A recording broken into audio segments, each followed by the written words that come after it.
AG ನ್ಯೂಸ್ಗೆ ಸ್ವಾಗತ. ಬೆಳಗಾವಿ ನಗರ police commissionerate ಉತ್ತರ ಸಂಚಾರ ಠಾಣೆ ವತಿಯಿಂದ ಬೆಳಗಾವಿ ನಗರದ ರಾಮದೇವ್ ಸಿಗ್ನಲ್ ಹತ್ತಿರ ಎಎಸ್ಐ ಗಟ್ಟಿ ಹಾಗೂ ಎಚ್ಎಸ್ಸಿ ಅಬ್ದುಲ್ ಸಾಬ್ ನಾಯ್ಕ ಹೆಲ್ಮೆಟ್ ಧರಿಸುವಂತೆ ಜಾಗೃತಿ ಮೂಡಿಸಿದ್ರು.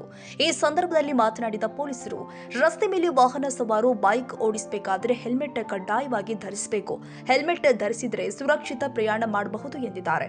ಈ ಸಂದರ್ಭದಲ್ಲಿ ಯುವಕರು, ಯುವತಿಯರು, ಮಹಿಳೆಯರು, ಸಾರ್ವಜನಿಕರು ಹೆಲ್ಮೆಟ್ ಧರಿಸಿ ಜೀವ ಉಳಿಸಿ ಎಂಬ ನಾಮಫಲಕ ಹಿಡಿದು ಪೊಲೀಸರ ಜಾಗೃತಿ ಕಾರ್ಯಕ್ರಮಕ್ಕೆ ಬೆಂಬಲ ವ್ಯಕ್ತಪಡಿಸಿದರು.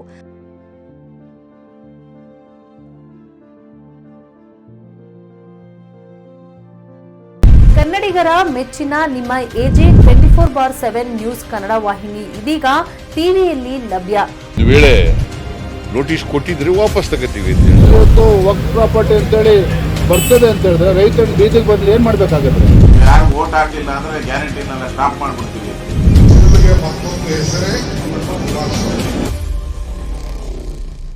ಕರ್ನಾಟಕ ಮತ್ತು ದೇಶ ವಿದೇಶ 360 ಡಿಗ್ರಿ ಸುದ್ದಿ ಹಾಗೂ ಉತ್ತರ ಕರ್ನಾಟಕ, ಬೆಳಗಾವಿ, ಬಾಗಲಕೋಟೆ, ಧಾರವಾಡ, ಹಾವೇರಿ, ಗದಗ, ಬಿಜಾಪುರ ಜಿಲ್ಲೆಯ ಕ್ಷಣ ಕ್ಷಣದ ವಿವರವನ್ನ ಪಡೆಯುವುದಕ್ಕೆ ಎಜೆ 24/7 ನ್ಯೂಸ್ ಕನ್ನಡ ವಾಹಿನಿಯನ್ನ ಲೈಕ್ ಮಾಡಿ, ವಿಡಿಯೋಗಳನ್ನ ಶೇರ್ ಮಾಡಿ, ಕಮೆಂಟ್ ಮಾಡುವ ಮೂಲಕ ನಮ್ಮ ವಾಹಿನಿಗೆ ಸಹಕಾರ ನೀಡಿ ಮತ್ತು ಚಾನೆಲ್ ಅನ್ನ ಸಬ್ಸ್ಕ್ರೈಬ್ ಮಾಡಿ.